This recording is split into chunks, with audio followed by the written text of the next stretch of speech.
I'm Patricia Ezechie, and this is Proactive Empowered Careers, a space for thinking about careers differently, not as something separate from who you are, but as an expression of you and the life you want to live.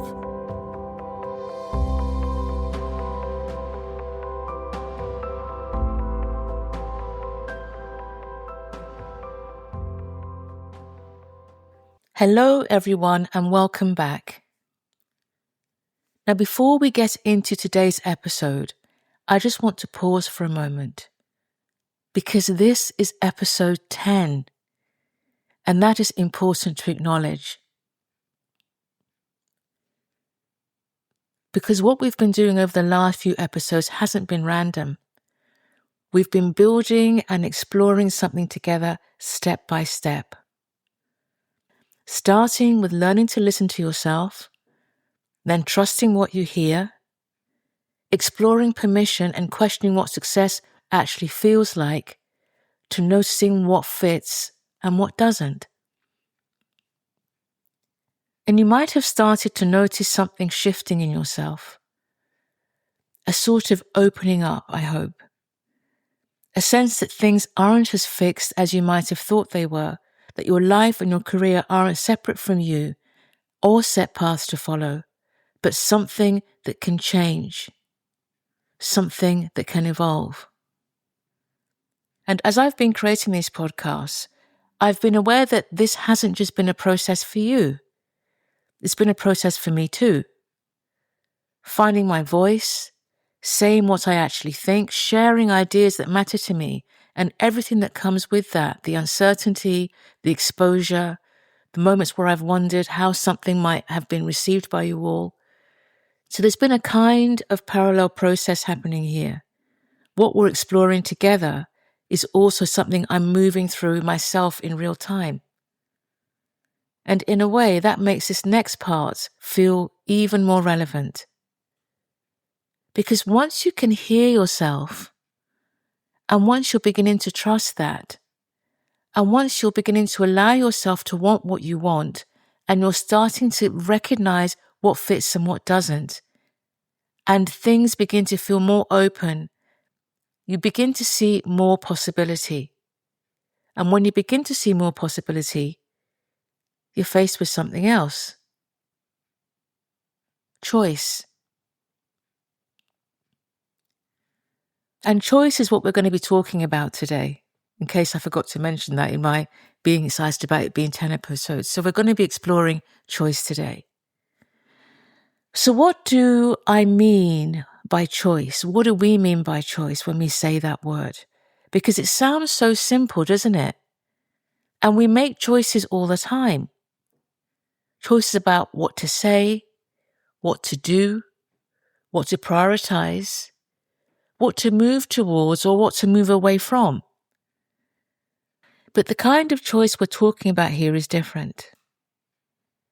We're talking about the choice that happens when something becomes clear to you, when you've noticed what fits and what doesn't, when something no longer feels quite right, or when something else starts to feel more right to you. Because when we're in that place, you have to decide. Do you want to move towards it? Or do you want to move away from it? Or do you want to stay exactly where you are?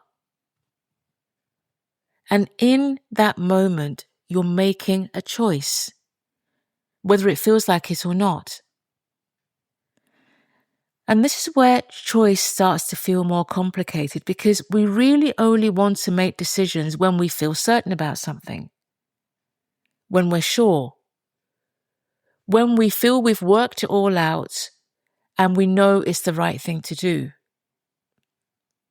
But in reality, that rarely happens, because most choices are often made when we're not certain, when we don't know, when we don't have all the information, when we can't predict the outcome, when we don't know exactly how it will turn out. And that's the part that can make this whole idea of choice feel really uncomfortable. Because the reality of life is this: we're rarely certain. And the discomfort comes from the fact that we're very human. We like certainty, which is such an ironic position to be in. We want to get things right. We want to avoid regret. We want to feel sure. So when we meet these choices, sometimes we hesitate, or we start to hesitate. Because when we're in a place of uncertainty and we have to make a choice, and for all the reasons I've already said, we do tend to pause. We start to worry about getting it wrong. We worry about what might happen if we make the wrong choice. And we wonder if this is really the right thing for us to do. And when that happens, it can feel easier to just hold back, to stay where you are until things feel clearer, and just stop. But for so many decisions in our lives, clarity doesn't come first, it comes after. After we've made that decision, after we've made that move, after you've chosen and you've experienced the consequences of that choice. Even when we feel certain, we're often just making a decision and the best decision that we can with what we know at that point in time. So once we recognize that choice isn't predicated on certainty, we're left with something else. The responsibility for the choices that we make. And that is when we begin to worry. Worry about getting it wrong, worry about doing something we might regret, worry about choosing something that when we get to it later, we feel we might have made the wrong choice. It wasn't what we thought it was going to be. And in that moment, it's really easy to feel the pressure of trying to make the right decision, when in reality, there isn't one. I mean, if you've accepted everything that I've said so far about only being able to know what we know, then can we be fully clear that a decision that we're making is absolutely right? We can't. Because there isn't always a clear choice, or complete information, or absolute certainty. So when we take all of that into account, the challenge isn't about making the perfect decision. It's about being willing to make a decision with what you know right in the moment, right now. And then when you've done that, trusting that you can deal with the outcome, whatever that outcome is. And interestingly enough, the more you do that, the more we do that, the easier it becomes. And the easier it becomes, the better you get at making decisions and choosing. Because with every choice you make, you're building that muscle, increasing your resilience and your self-belief. With every decision you make, right or wrong, you're learning, adjusting, refining, and then moving. And as I'm sharing this, I'm thinking particularly about the people that say they're indecisive. And it's for all the reasons that we've talked about and the ones we're going to talk about a bit later in this podcast. This worry about certainty and getting it right. And the irony is we never have all the information ever. And what we're trying to develop is the resilience to make a decision, learn from it, adjust, refine, and then go again. And over time, what once felt fearful or difficult or something to avoid begins to feel a bit more comfortable and more natural and empowering. And what makes this even more interesting and adds yet another layer of complexity to this whole conversation about choice is that choice isn't just about what you do or what you decide to do. It's about who you are or who you believe you are. The version of you you've come to know, the version that feels familiar, the one you've been living from, often without even realizing it. So when you're faced with considering a different choice, a choice that stretches you or takes you slightly outside of what you know or feel is familiar, or even something different to you, when you have to make that choice, you're asking yourself more than, what do I want to do? You're also asking, is this me?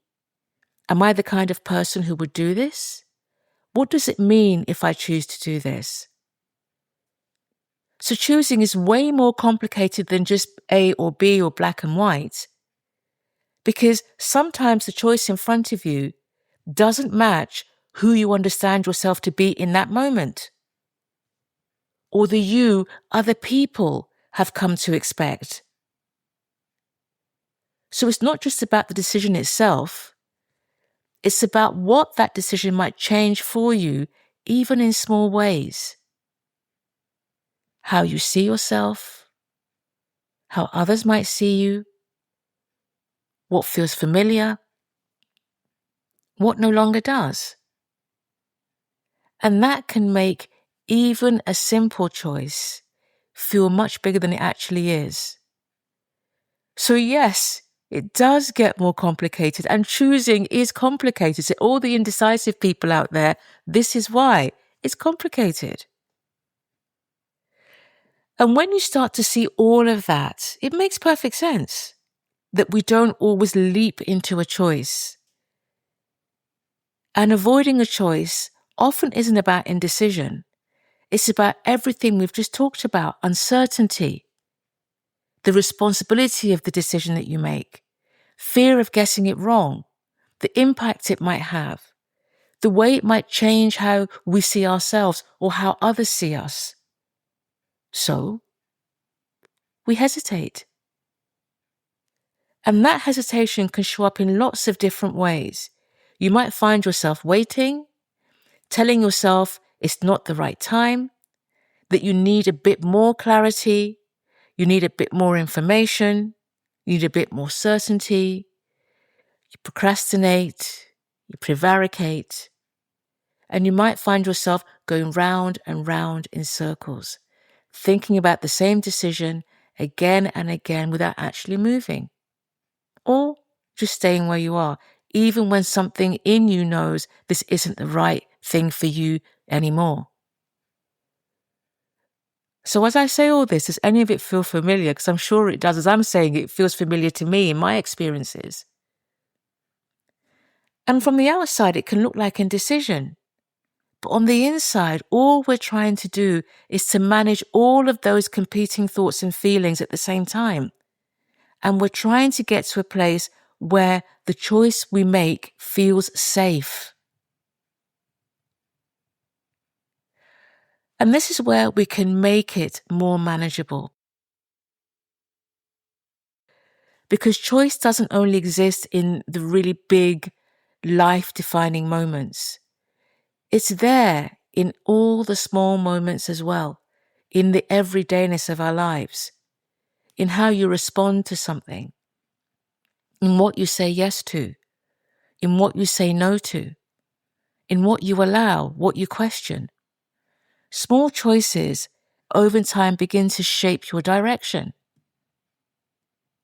You might choose to say what you actually think in a conversation, to pause instead of automatically agreeing with somebody that you normally do, to acknowledge that something doesn't quite feel right, to follow a sense of curiosity even if you don't fully understand it yet.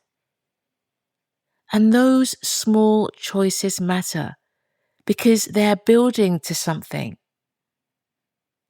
They build awareness, they build confidence, and they build trust in yourself. And more than anything else, those small choices begin to create movement. We're not hesitating and we're not stuck. We're beginning to move in any direction, even when you're not really clear about where you're going. And those small choices, repeated again and again and over time, are what begin to shape where you go next. And when we bring this back to careers, this starts to matter in a very real way. Because careers can often feel like something that happens to us, shaped by opportunity, by circumstance, by what's available, by what's expected, by other people. And of course, all of those things do have a role to play. But there is also choice in the roles you stay in or leave, the environments that you move towards or away from, the expectations you accept or begin to question, the direction you follow or decide to rethink. And those choices don't always feel obvious or easy, but they are there. And this is where something more fundamental comes into play. Even when things feel insurmountable or impossible, you still have choices. Because you have more agency than you might initially realize. It might not always feel like it. It might not always be obvious, but it's there. And often is something we can reclaim, even in the smallest of ways. Through the possibilities and options we begin to notice and the choices we begin to make. So this is something else I'd like you to really hold on to from today's conversation because it's so important. Choice isn't something that we do once. It's something we come back to over and over again and over time. Because life changes. You change. Your circumstances shift. Your priorities evolve and change. So the choices you make now don't have to define you forever. So if they don't define you forever, they don't have to be perfect. They don't have to solve everything. They just have to help you move. And as we explored earlier, it's not about making one big definitive decision. It's about making a series of smaller ones. And when you do that, noticing, responding, adjusting, and then choosing again. And that starts to change how choice feels. Because it becomes less about getting it right and more about staying connected to what feels right to you as you change. So as we bring this episode to a close, I want to leave you with something to reflect on this week. And as always, it's not something you have to solve, it's just something to notice. Where in your life are you facing a choice? It doesn't have to be a big one. It might be something small, but something that you've been putting off or something you keep circling around. And as you think about that, notice what comes up. What feels clear? What feels uncertain? What feels uncomfortable? What are you telling yourself about that choice? And what might be possible if you didn't wait to feel completely certain? Just notice. Because choice isn't about having all the answers. It really isn't. It's about being willing to move with what you know, to respond, to adjust, to choose again. And over time, that's what begins to create direction. Not all at once, not perfectly, but gradually, step by step. So in the next episode, we're going to explore something that sits closely alongside choice, commitment. What it means to stay with something, what it means to follow through, and how to keep moving even when things feel uncertain. So until then, take the very best care of yourself. This has been Proactive Empowered Careers. If today's episode resonated, subscribe to the podcast so you don't miss what comes next. And remember, your career isn't separate from who you are. It's an expression of you and the life you want to live.